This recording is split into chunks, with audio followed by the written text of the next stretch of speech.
For now, we have, well, to give you an introduction to the LDIS Master's degree, we are joined by Sofia Ramshodas, the Professor of Public Law in the Faculty of Law in the University of Groningen, and Professor of Law and Policy of Innovation and Sustainability here at LUIS. Along with Federica Muzzi, who will be talking to you about the XLabs and other engagement activities, as well as presenting the LDIS community. And afterwards, we will have a Q&A session with a panel of wonderful guests and professors. And of course, feel free to pose any questions you may have in the chat box, and we will do our best to answer them. So stay tuned. And for now, I'll hand the virtual mic to Professor Ramshodas. Thank you so much, Atarva. It's great to see so many faces that I know from class, like yours, like Federica. Welcome to all. It's a pleasure to be here. As a huge delight to present this master's.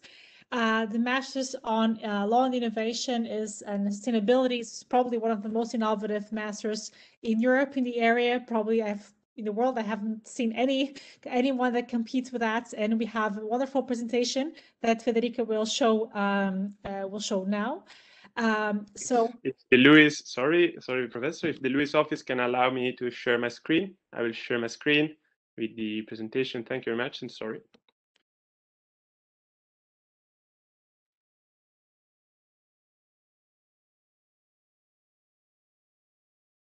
So the Masters of Law, Innovation, Sustainability is one of the most innovative masters because it invites not only students from law, but also students with different backgrounds, like political science, economics, to really come together to study innovation policy and sustainability. So for example, the class that I teach is a class that is not only focused on law, but actually tries to understand innovation policy from different perspectives. So we try to ask students to think about different case studies, like, for example, how they can develop, for example, social innovation in different areas, and to actually think of different problems. So students work together to, for example, develop new ideas regarding, for example, mobility. So how can you improve the mobility of a city? And this is the problem, which is not only legal, but it comes from different perspectives. And the idea of this master is exactly to allow students from different backgrounds to actually solve problems together and learn to think about different issues from multiple disciplines. So in that sense, I believe this is actually something that we offer that is unique. The interdisciplinarity of the masters, the fact that we actually invite our students to think of innovation, sustainability, and policy exactly at the same time, which is something that I would say not all universities are doing right now. But we have this, unique perspective that that really is, that's changing the way students approach law and innovation. So now I think we can start the presentation. So basically, I think what is important is that to see that we indeed have these three pillars: law, innovation, and sustainability in our masters. So law is only one of the pillars. So while most LLMs have law as being central, we actually have it as one of the pillars that allow our students to understand some of the challenges that innovation sustainability pose. Of course, you cannot do everything. Everything is allowed when it comes to AI, for example. Because of that, our students get introduced to many of the legal concepts that are important for innovation. But the thing is, we don't limit ourselves to that. We actually invite our students to think about other aspects. So, for example, like the economic aspects of the regulation of new technologies, for example. And we believe there is a place for people from different disciplines at companies that are innovative. So this is the reason why there have been quite a lot of studies saying that even large startups, new startups and large companies in the tech world need lawyers because they understand problems from a different perspective. But of course, having a lawyer CEO is not enough. It's important that our new generation also understands the impact of digital technology and also the impact for the environment. So in that sense, when we look at these three pillars, we see that how actually our master's is really connected to these three challenges, these three ideas of connecting law, innovation, and sustainability. So asking ourselves what is the impact of innovation for the world, what are the limits for privacy, for public law, for example, which is my field, for the protection of different parties in consumer law, for example. But we also think of the impact of innovation for sustainability. So in that sense, we try to actually, bring all these different dimensions together. And this is very important also for deployability of the students, because I believe all the students that I have taught will have no problem finding a job afterwards, because they already start kind of like their practical training on during the masters. They are already like some practical experiences that are actually available to the students, and this actually will help them as well for the future. So if you go to the next slide, please, Alessandro. Basically, one of the ideas is basically that students have 2 years, and in these 2 years, they experience different things. So not only just the traditional classes that they are acquainted with, but also they get to work in different labs where they work on different projects. They have an internship, which already gives them some work experience. And of course, that they have to develop a final project. This is not a final project in the sense of a traditional master thesis. It is a more practical approach to research and to work. So basically, we combine not only law, innovation, sustainability in terms of content, but also we try to give students a more practical approach to their future working life. Can you change to the next slide, please? So basically, the idea is that we open the path to different opportunities to our students. So, for example, many smart cities nowadays have chief technology officers who sometimes are people from technology, but sometimes they can also be lawyers. And the idea is that these people actually understand technology from different perspectives, can talk the language of different policy officers. And this is something that is also a route open to our students. The idea that our students can actually be operational in the area of sustainability, innovation, but also compliance. So that is basically some of the possible future employability perspectives that our students will have once they conclude a 2-year program. Next slide, please.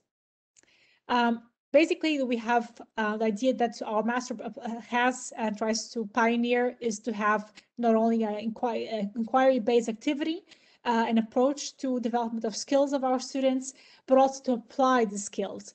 So, for example, in my class of law, innovation, sustainability, I was giving the more theoretical classes, but our students also had a lab at the same time. So they had to develop a research project in the area of innovation.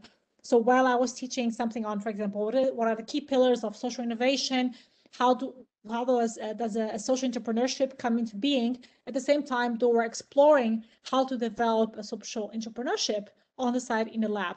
So that is basically the idea, to combine this idea of developing theoretical knowledge, which is very important as well, but also to apply it in practice by developing projects. And of course, the big chance that they get to actually do this is when they get an internship. This is, of course, unique because we actually enlighten different sides of the program, but it is also unique because what we have also noticed is that our students are also challenged to explore their own skills. So, for example, each week we always had student presentations in our classes, and students are really able to choose the topics they want to delve into. So students that are more inclined to study intellectual property or artificial intelligence, they are actually challenged to do that. They are not actually, just asked to write the same paper like in many masters. They actually can get to explore their own skills and also their own preferences, so they can also become experts in a certain field. We believe this is important because we also offer different paths. We have a core path that is similar to everyone. So in the first semester, students will have, the courses that you see on the slide. Policy, innovation, sustainability is one of the most interesting ones because I'm teaching it. Of course, I will I'll also say that. But you have the students are also, because our students are not only lawyers, but they also come from economics, political science, different fields. They also get introduced to different disciplines.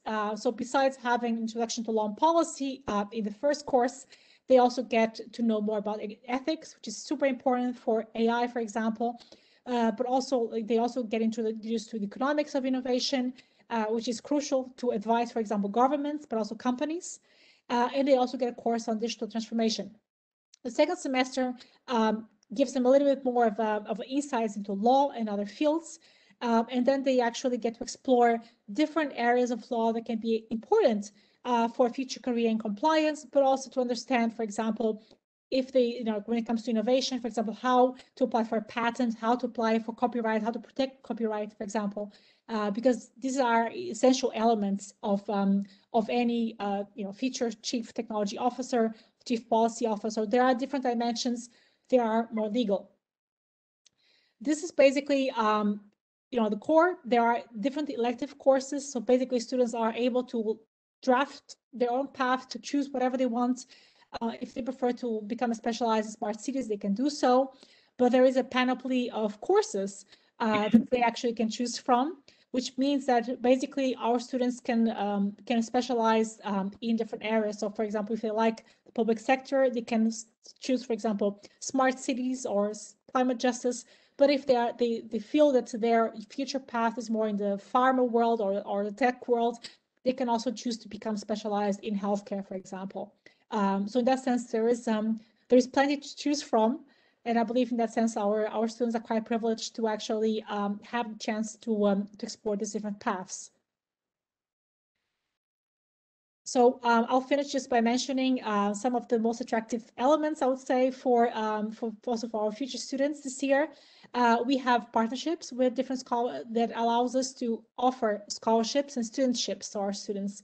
This means that the most talented students can actually be waived fees, be supported financially because of the different sponsorships that LUIS has been able to gather. Some of them you actually see on the slides. And we are very proud of being able to actually have these scholarships to make sure that we attract talent to LUIS, and that we actually can, and we are happy that these companies, these institutions are able and willing to pay back to society by supporting our program and by supporting our talented students. So in that sense, we hope that our students apply for this program, also because there is also the possibility to also be selected for a scholarship and for studentship. Thank you very much. Thank you very much, Professor Ventardes. It's always very nice to see you. And good afternoon, everybody. I'm Federica, and just like Atarva introduced myself before, I'm a student at the MSc in Law, Digital Innovation and Sustainability as well. But today I'll give you some insights on our community, because during these months, in fact, we started building something more than just connections among our students. And we decided to actually build a community, which we call the LDIS community. Even though we have different backgrounds and origins, we're all thriving to become leaders of the transition, both the ecological one and the digital one, but we'll come back to this very soon. I would like to go very fast so that we can go to the panelists. And basically, I just wanted to introduce the first explorers in the sense we're the first students to be part of this MSc. And as you can see, it's a very particular and unique composition, not only in nationality, but in academic background as well. Because when talking about complexity, of course, it is fundamental to bring multidisciplinary minds to the table. And other than this, as you can see, there is a close to perfect gender balance in the course, as well as people coming from different parts of the world. As a matter of fact, as you can see, if you can go to the next slide directly, we have a wide range of people coming not only from all over Europe, but from Africa and overseas as well. When I was deciding whether to sign up for this course or not, the first question which came up to my mind was, is it really fundamental to have a legal background to succeed in this master's course? The answer I'd like to give to you is no. In fact, as you can see, the backgrounds of all of us are very, very different, and the majority of us actually have a background in business and economics or political science, and there are several other backgrounds which are much as interesting and that are as well useful for this kind of master's degree. But we can go on to the next slide, where one of our first days together, we wanted to give a sort of vision to the journey we were starting as a community. So we expressed our preference for our future careers. And of course, when talking about digital innovation and sustainability, the potential future jobs are plenty. And we can see this even thanks to the panel of today and the topic we will be looking at all together. And there's, as you can see from the results in particular, what came out from the poll is that we made that actually we represented here some job possibilities we can have, and they're very, very different. And talking about always future jobs, if we can go to the next slide, we have a very unique opportunity during this course as well. In fact, after gaining knowledge in the research and innovation labs, as you can see here from the left part of the slide, we then participate to the X Labs, where we meet companies and divide up into different clusters based on our interests and passions to discuss about the future of different sectors and even coming up with different practical solutions. For example, if we go to the next slide, we can see the steps that are actually part of the X Labs and that we have to face. And for now, we're only at the peers review, so we still don't actually have all of our solutions. But if we can go back instead to the different X Labs, you can see that the sectors are plenty. We have, for example, the future of cities or the future on Earth. And what you see on the right are actually the companies that engage with us and take us through during our paths in the X Labs. So we have a real, instead of training on the job, we have what we call job on the training. But let's say, as we were saying before, we can go on after the X Labs. Yes, exactly. Let's go to the XYZ camp. So as I was saying before, all members of the masters are involved in a community, which brings together not only students, but faculty members and partners as well, from generations X, Y, and Z. From here, the choice naming these intergenerational dialogues the XYZ talks. And from here, the event of today, where leading experts of the transition have kindly joined us and will have the chance to share precious knowledge with us on emerging and crucial new trends, such as the sustainable finance one. So, wanting to leave the floor to the panelists as soon as possible, I'd like to conclude with this last remark. Do you feel like you're ready to grasp these challenges and join our community? You can scan this QR code you can find on the left and join the XYZ camp, where if you subscribe, you can participate to the activities of the X Labs, or you can scan the QR code on the right, where you can even join our Instagram community. So thank you very much. That's all for me, and I'll leave the floor back to the community member, Ati, who will introduce the panelists. So thank you. Thank you, Professor Ramchardas and Federica, for your wonderful and insightful presentations. And webinar, the Q&A session, where we are joined by 4 panelists: Alessandra Passini, the CFO and Chief International and Business Development Officer at SNAM, as well as Mauro Bombacino, the Head of Corporate Engagement in BNP Paribas, Italy, along with adjunct professors of Green and Sustainable Finance here at LUIS, Roberto Speranza and Riccardo Salustio. And we'll begin with a couple of questions directed to Professor Salustio and Speranza. So the first question, I believe, is solely for Professor Speranza, if he's ready. I'm here. Thank you. Thank you, Okay. Otarva. Good afternoon, everybody. So the first question was, why sustainable finance? The financial industry at its large is not an intense carbon emission industry, and yet it is at the center of a number of climate change initiatives and undergoing a revolutionary or regulatory, evolution focused on climate and ESG more in general. So why do you think this is the case, and what is the role of finance in the context of ESG? Thank you, Otarva. Thank you again. I think to properly answer your question, you will have to attend our course, and it's going to take a few days and many lessons to go through. So I'll give you the short version with one caveat. I'm a finance enthusiast, so and I think that finance plays a fundamental role in all the key social matters. At the end of the day, finance is a social science, and as such, it has to study, to follow, and again, as a finance enthusiast, I hope in many cases anticipates the social needs and the evolution of society. So today, sustainability in all its dimensions, environmental, social, governance, it's at the center, it's at the core of the social debate, it's at the core of the evolution. And as such, finance must play a role.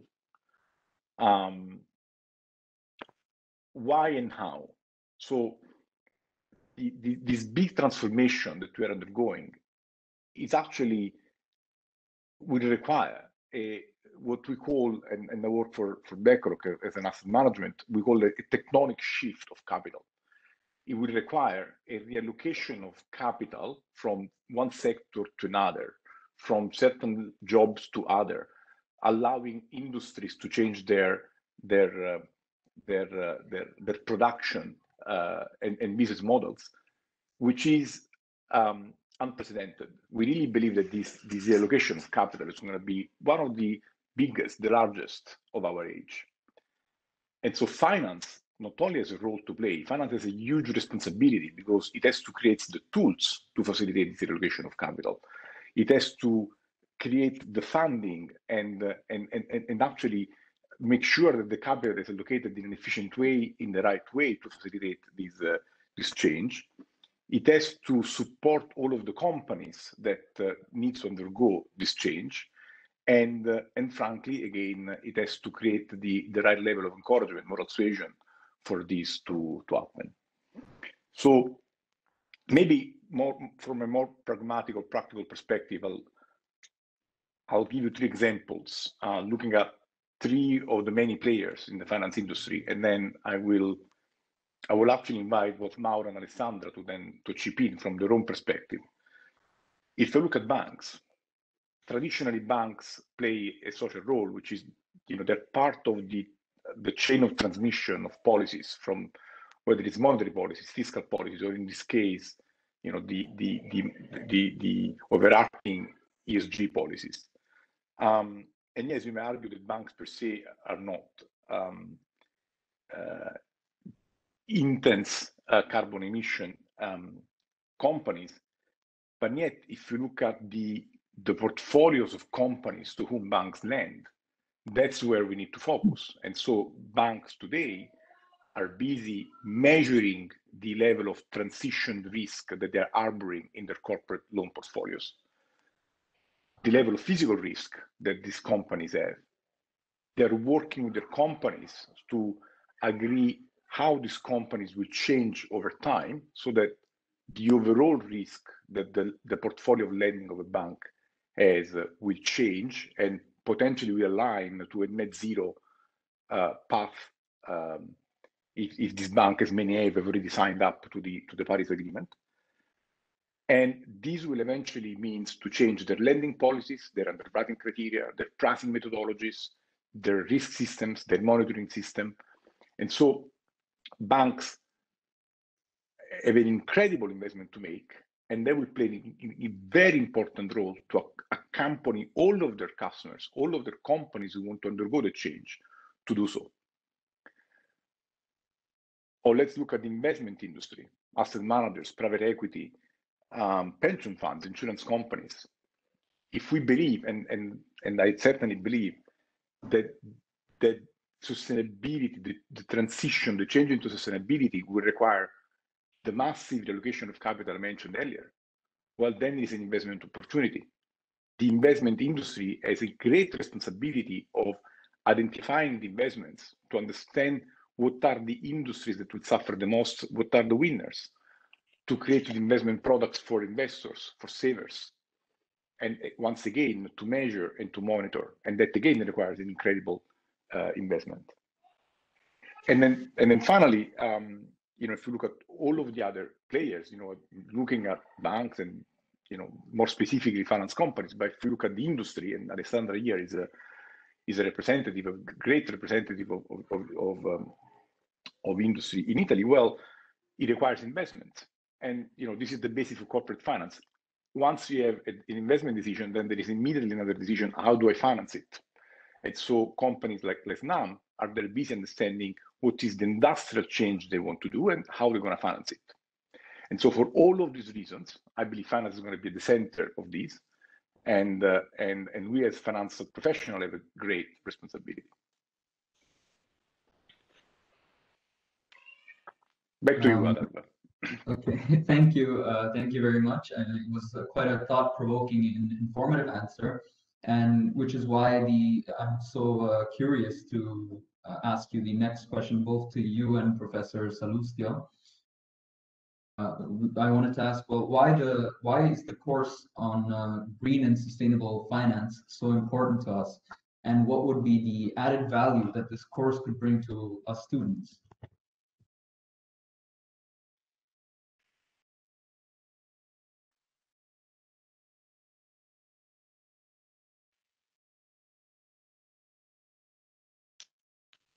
Riccardo, you're in mute. Riccardo, believe you're in mute. Hello, can you hear me? Hi, thank you, sorry. So thank you to the panelists, especially for joining us today, and thank you for the students for their participation. I'll be very fast and quick because I believe we are running out of time. So in the course on green sustainable finance, we will look at 4 separate modules, which effectively will deal with the green and sustainable finance from an EU taxonomy perspective. And we will look at what E, S, and G effectively means. We will look at disclosure. We will look at the final disclosure methodologies, which are being used by the TCFD, and in an event, the integrated reporting at global and EU level. Effectively, what we will go through in these 2 models is to understand the importance of taxonomy, and eventually trying to explain what Roberto just mentioned, which is what drives financial institutions to integrate ESG consideration in financial investments analysis and in credit policies. And this could apply to asset managers and to banks. Equally, we will have to understand what the core pillars or ESG disclosure are and how they interplay in sustainable finance. We will then focus on the 3rd pillar, which is looking at the constituencies and the components of the new sustainable financial system, which is what Roberto especially previously mentioned.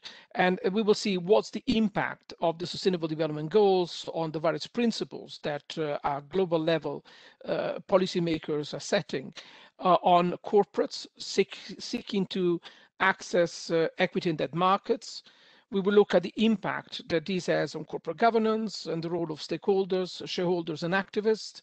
We will look at the new roles that banks and investment firms will play, as well as the transformation and the operations of the financial and banking system from a regulatory and a prudential perspective.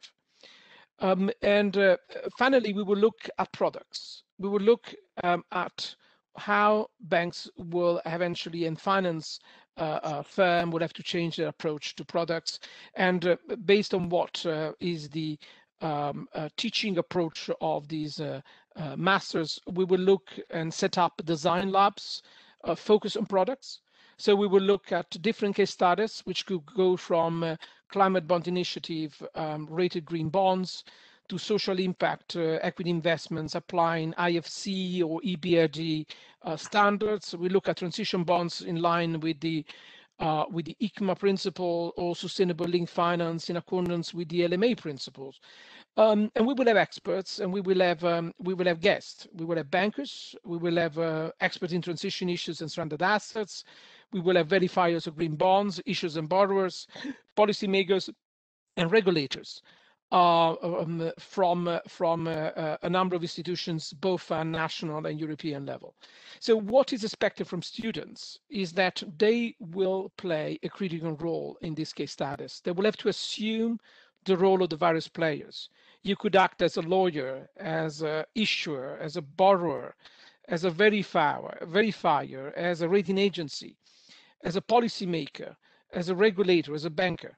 And what we'll do is to make sure that in these case studies, you will play this role so that by the end of it, you will familiarize yourself with the role of the various players, understand the investment cycle, understand the dynamics of these transactions, and the ongoing transformation of the financial system.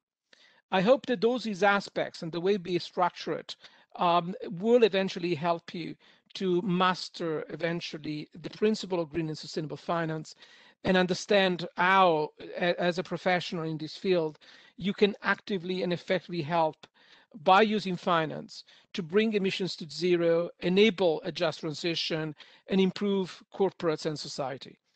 So eventually, we really hope that by following that, and this could contribute to you becoming sustainability leaders.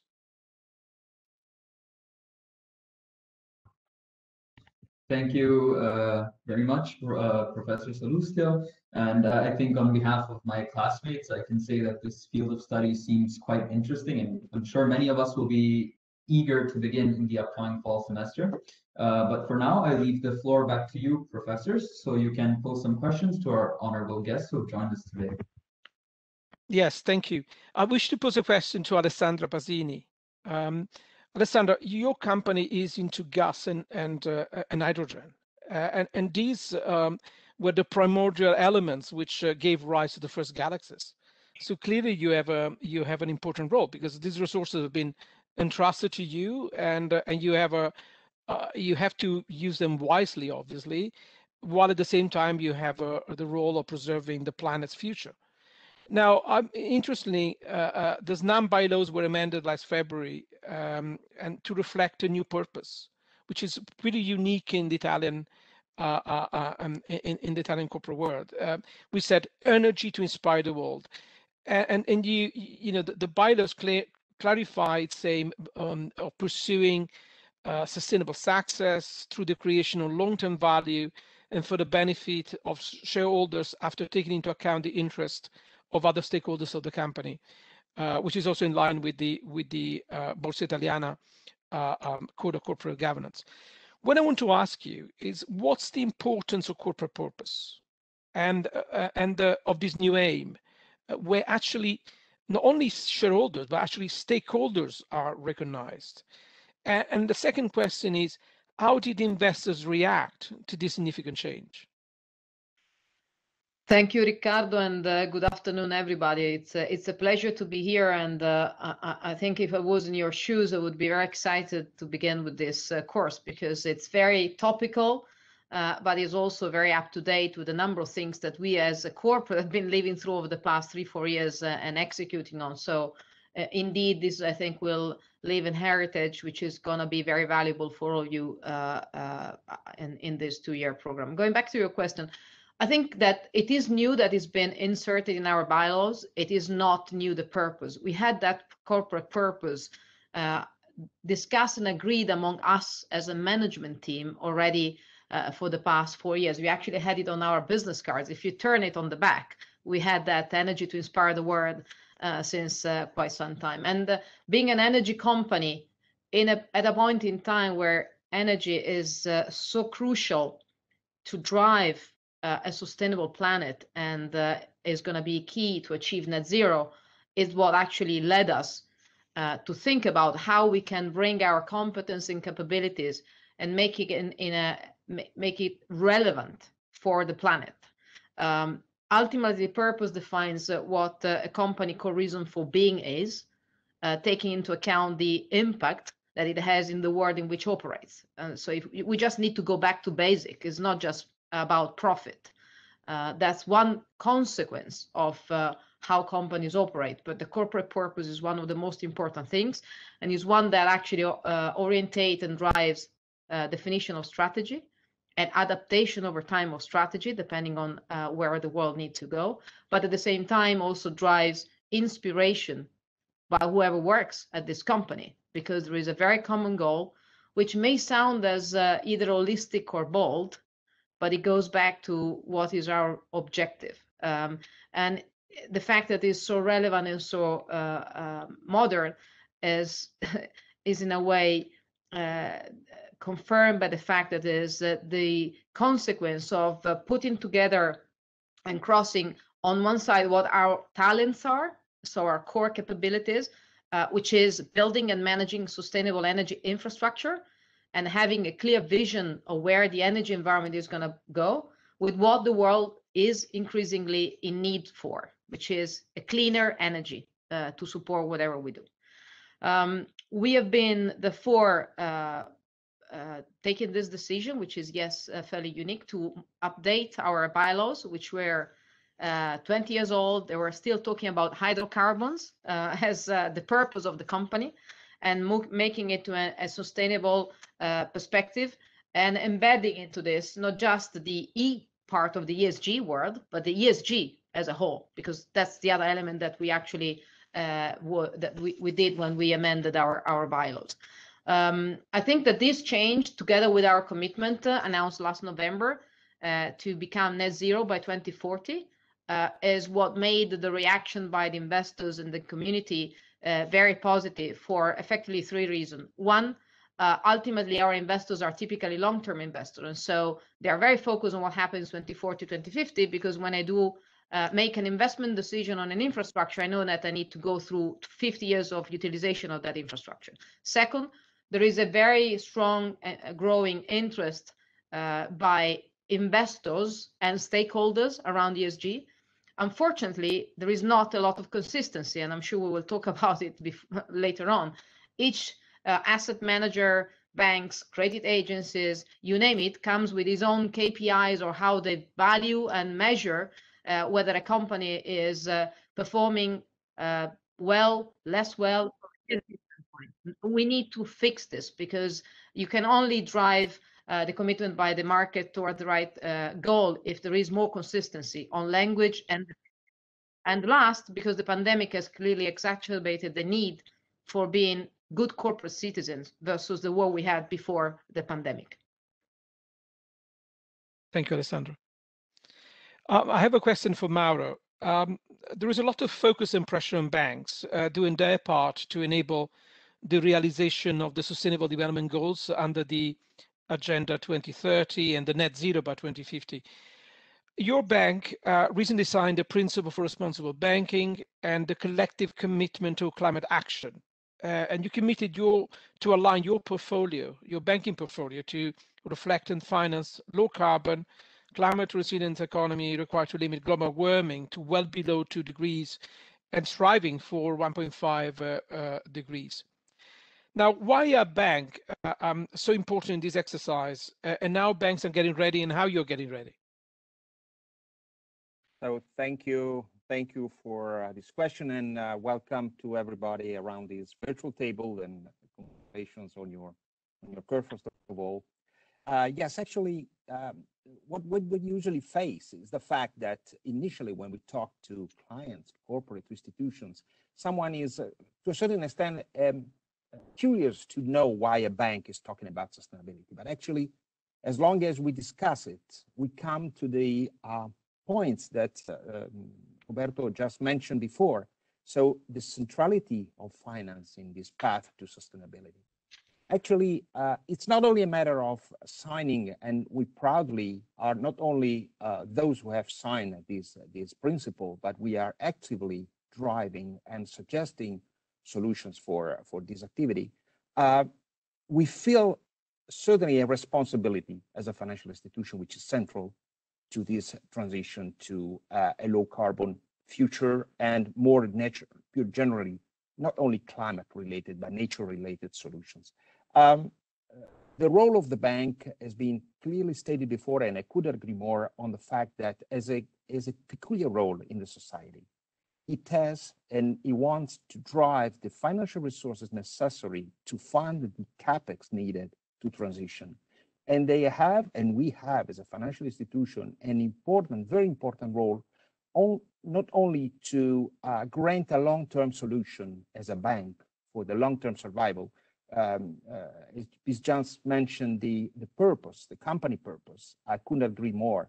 If we look at well beyond the 3-year industrial plan or 5-year industrial plan, the purpose of being in our society is to become possibly a leader, a winner, but in a society which is alive and kicking.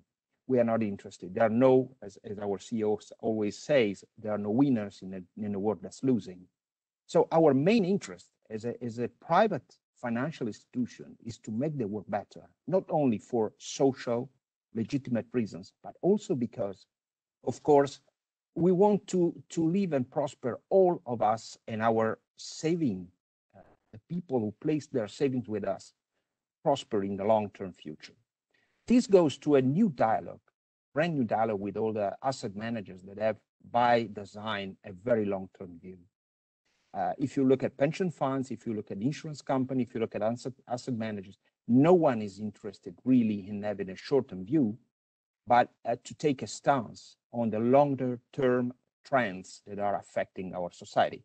We consider as the environmental and social issues totally linked. Of course, deterioration in environment will lead to deterioration in social, and the other way around. What is today at the core of an activity of a financial institution like BNP Paribas, who is incidentally today the largest European bank, is that we want to play a key role, a central role.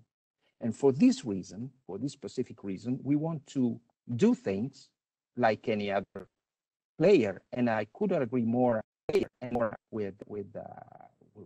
other panelists that the big challenge is to divide the greenwashing from the real intention to transition. We want to finance and to help and to be at a company those who are still, I would say, they are not green yet, but they want seriously to become greener, to become more sustainable.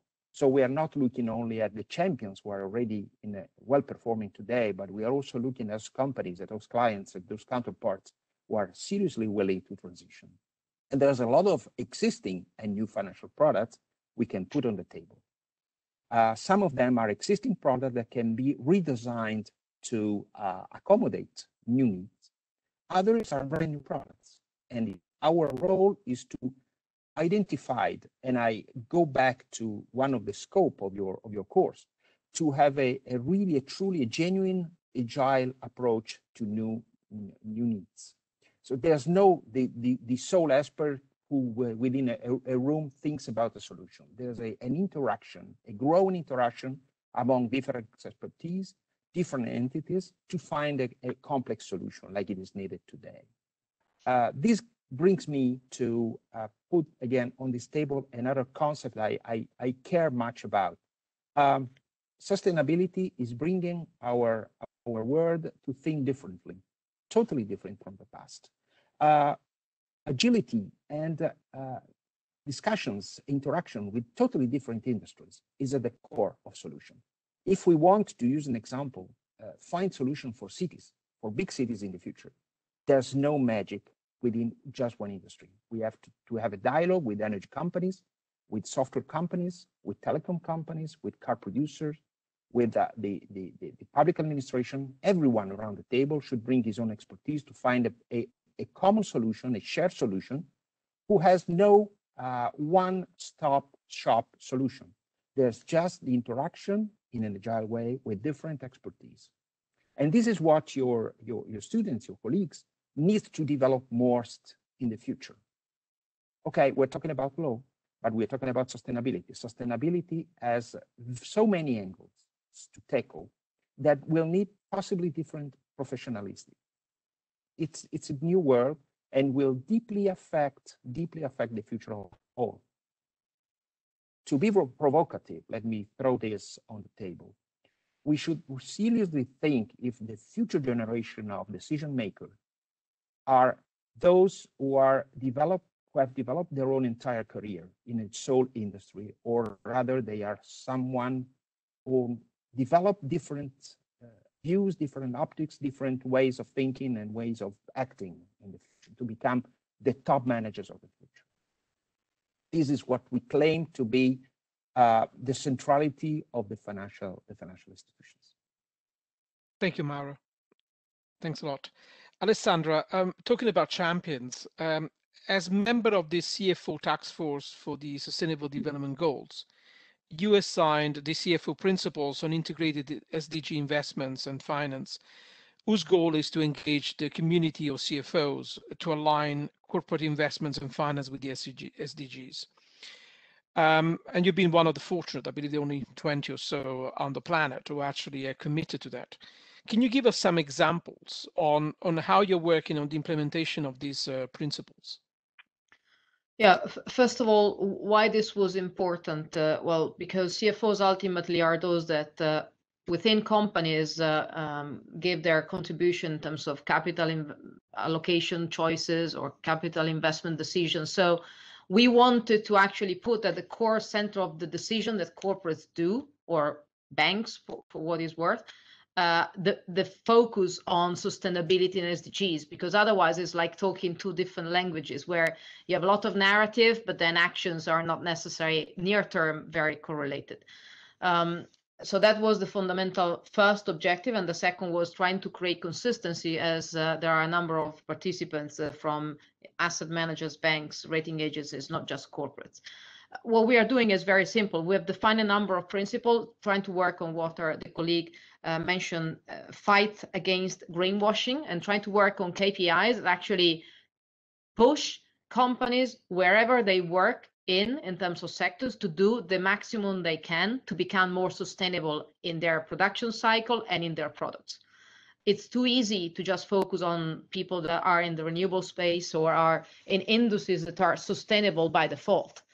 The real game changer is if the rest of the industry will work hard over time at the expenses that is going to be required to transition away from this. We are applying those principles by committing to a number of KPIs. We have more than 140 KPIs from an ESG standpoint that we comply with and that we monitor and report. In November, again, we came out with our ESG scorecard, where we have 22 medium-term objectives that goes from gender equality to, of course, more green energy being utilized, social enterprises being used with our suppliers, ESG principle being applied to our customers. So there are a number of initiatives that we are putting in place to try and get to this consistency between the purpose, the investment decision, and the KPIs and the transparency, which is something which is very important. You need to report clearly and be tracked by investors in what you do, because that builds your credibility as we all navigate toward raising the bar every year, because that's what will happen. We have a future ahead of us where we will keep raising the bar as we progress. Thank you, Alessandra. If I can ask you as well, I mean, you have recently borrowed under sustainability-linked loan, climate action bonds, and transition bonds. Obviously, these are slightly different instruments and products. What's the rationale behind such products and why the mix? Yeah, we started in 2016 asking ourselves where the world is, who are the best in class, and which are the existing products. So we did a benchmarking exercise. We asked ourselves what investors want and what investors were ready to have, and we tried to compare all of this, and we decided that it was appropriate for us, as we are an energy company transporting natural gas. That's what we do today. We've started, or actually that's what we were doing in 2016. Since then, we started to do other things which are sustainable, but back then, that's what we were doing. To do what we could do, which was a climate action bond. So make sure that, going back to the discussion and the point I was making earlier, and also the colleague around avoid greenwashing, we were very clear in what the fund would have been used for. They would have been used to reduce the carbon footprint of our core activity, which was transporting natural gas. You can't change if you're running a company or working in a company which is a 30 billion company that has been doing this for 80 years, it takes time to reposition it in the context of energy transition and what is going on. So that's where we started with the climate action bond, and we had a report. So we had eligible investment for that purpose, and we're monitoring every year and reporting on our website how we've been using the proceeds for that fundraising. Then we evolved into a new instrument, which was a transition bond aligned with the taxonomy, which you will go through with during your class. And so we actually identify which investments are consistent with the European taxonomy definition, and we publish a kind of transition bond framework consistent with those principles. And against this, we actually issued 3 further bonds. And our goal is simply try and match 100% of what we do with sustainable funding to the extent it is possible given the activity we operate. And of course, there are activities that are 100% sustainable or green, and others which are not 100% green yet, because we are not an operator that runs renewable energy. And this concept, and also the goal that we have set and declared to the market to increase the share of sustainable finance among the total funds of our company, we run on a 12 billion debt bucket overall, is actually to increase this 40% from today to 60% in 2024, and of course going up through the year. And so we have put KPIs on anything we do. So sustainable loan have to be sustainable. And we have, I think, around 20 banks that are part of our sustainable loan. And they, of course, were very happy to shift from a traditional instrument into a sustainable instrument where every year we tick the box or we don't tick the box. And depending on this, the cost of the margin changes. We have also introduced the sustainable KPIs or ESG KPIs, I should say, on our commercial paper program, which is a 2.5 billion commercial paper. So whether it is a bank financing, whether it is capital market, what we're trying to do is simply go as deep as we can with a sustainable instrument, reporting every year what we've been doing and how we've been using this amount. Why we think this is important? This is important because we need investors to gain the credibility for companies that operate in sectors that are not completely renewable, to operate in a way that track their performance and create this consistency. Simply telling them that we would have used the proceeds to do good things was a little bit of too aggressive for the investors back then. So we are putting on ourselves the burden of great transparency, but at the same time educating investors during this journey where we are increasingly raising the bar. And actually our transition bond framework actually has just been awarded as a award for innovation by environmental finance as an example of actually being creative and at the forerunning of possible instrument and always linking strategy with the instruments that we can use. Thank you, Alessandra. I believe you need to leave in 5 minutes.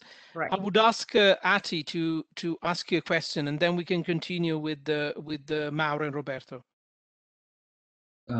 Okay, so as the professor said, we're very short on time, so I'll make this a quick question. I wanted to ask. Ati? Oh, yes. Can you repeat the question because I couldn't hear? Yeah, sorry. The question was on behalf of the entire LDIS community to both Alessandra Passini and Mauro Bombacino. The question was really that, well, you both have incredible, inspiring jobs because you're active players in the sustainability / transition change of the corporate and the financial system. Do you have any suggestions for students who might want to pursue this career? Well, I'll take it at first go and then let Mauro complement.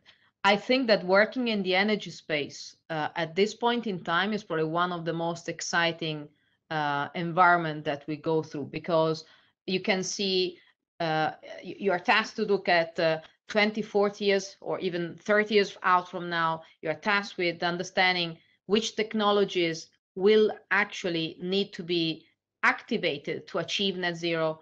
You are tasked to understand how this will impact the production cycle of those guys that today are connected to your infrastructure and that you need to serve. So it's such an holistic and comprehensive environment that I believe it's incredibly exciting to live this point in time, particularly when, as you were saying, hydrogen is coming back to the center of the universe as it was many years ago. At the same time, though, I think that it's just a very topical point in time across several industries. Ultimately, what is really important is to be curious, to know that you will do mistakes, and it's actually good to do mistakes if you are ready to learn from those, that each of us can grow and be successful, also watching examples. And people that lead by example are always those guys that is important to have in your mind. Learn to listen and have the humility to always think that there is somebody that is going to be better than yourself in doing what you're doing. having a great team and growing a great team is the best way to be successful within a corporate. Corporate is a place where you need to work as a team, and you need to leverage on other competencies, and you need to nurture individual contributor and the ability to stimulate each of them to contribute with their values, their perspective, and their knowledge. And I think this is something that you can apply wherever you work, whether it's in a bank, whether it's in a corporate, it doesn't really matter. And I think the world is already global. This hasn't probably changed. Probably people didn't expect healthcare to be so central in the way. I mean, I think we are living a world where only in movies people would have expected to go through what we are going through. But I'm sure that this is actually getting closer, different generation, which I think, again, it's a great opportunity for people like yourself, because it's kind of forcing people to close the gap a bit, I believe, versus what used to be. And I think in everybody's mind today, there is a huge focus on our planet and the sustainability of our planet. And now people really mean it when they say, probably 3 years ago, we were just talking about it. And again, this is an incredible heritage of 2020 and the pandemic. Thank you, Alessandra, and you don't need to go now, but I wanted to thank you on behalf of Lewis and the students community as well for your contribution today. Thank you very much. We hope to see you. We hope to see you during the course to give a lecture to our students on transition finance. Then. Very happy to take the invite. Thank you very much, and apologies for having to drop, but I had another commitment. Thank you very much. Thank you. Thank you, Alessandra. Thank you. Bye-bye. So, Mauro, the word is yours to reply to Atis, and probably we'll continue with the other questions.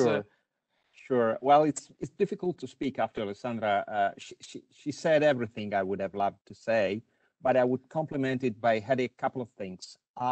Get prepared to live in uncertainty.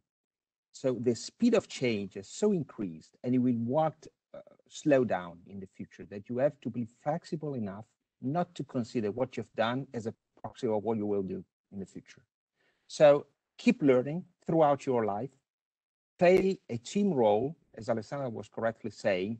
The world will become too complex, simply too complex, to be confronted with just with the professionality of a single person. So the teamwork will be essential. Get the most out of the professionalities of others, but mostly do not get scared about the uncertainty of the future. The only certainty, I repeat something I've read here and there, and I truly believe it's true, get prepared that the only thing that will be steady in the future is the uncertainty. So don't think about what you've done as a good proxy for the future. If you look back at this, only a few years back, COVID has changed the world.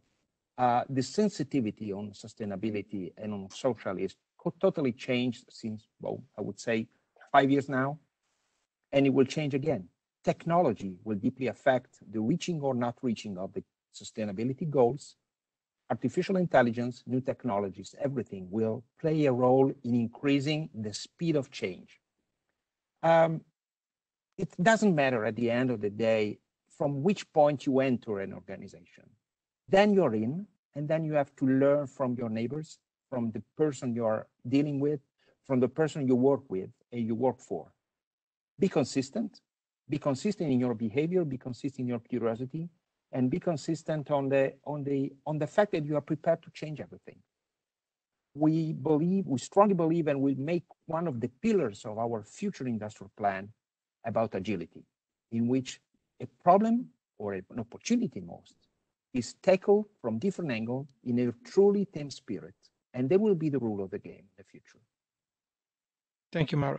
I have actually another question for you, which is related to the way your bank is organizing and how it's dealing in terms of governance with the ESG. have you assigned responsibility to one individual or to committees? How does your governance within BMP work in dealing with these issues? Thank you for this very key question. Actually, we embraced sustainability really from the beginning, and this is recognized by all our stakeholders, including, I would say, very important, very important, the GNOs. They are daily scrutinizing what we are doing, and they are acting as a legitimate watchdog about greenwashing and social washing.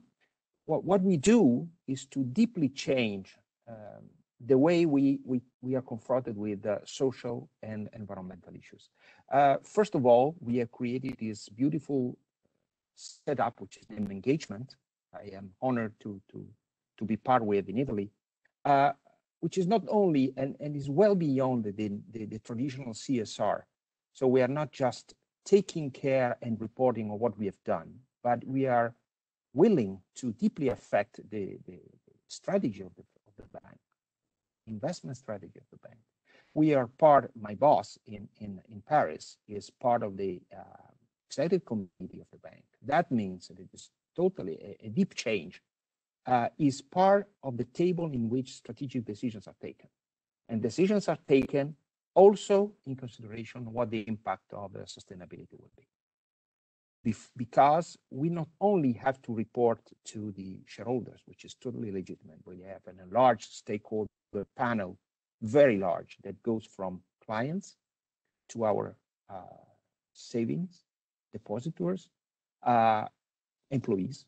We are a community of 200,000 employees throughout the world, to our management, and to the various authorities and regulators that are looking carefully at what we do. So transparency is a key pillar. Consistency is another key pillar. Consistency is what we do throughout the time to be consistent with what we have done and declared and to obtain. So openness and transparency in reporting is key. Again, something I really care about. We are not claiming, and no one should be claiming, to just finance those who are perfect. Alessandra were correctly saying it's easy to just finance those who are doing renewable energies. What we are, our role, we think our role is to accompany all the sectors, all the industries in their path towards a more sustainable long-term view.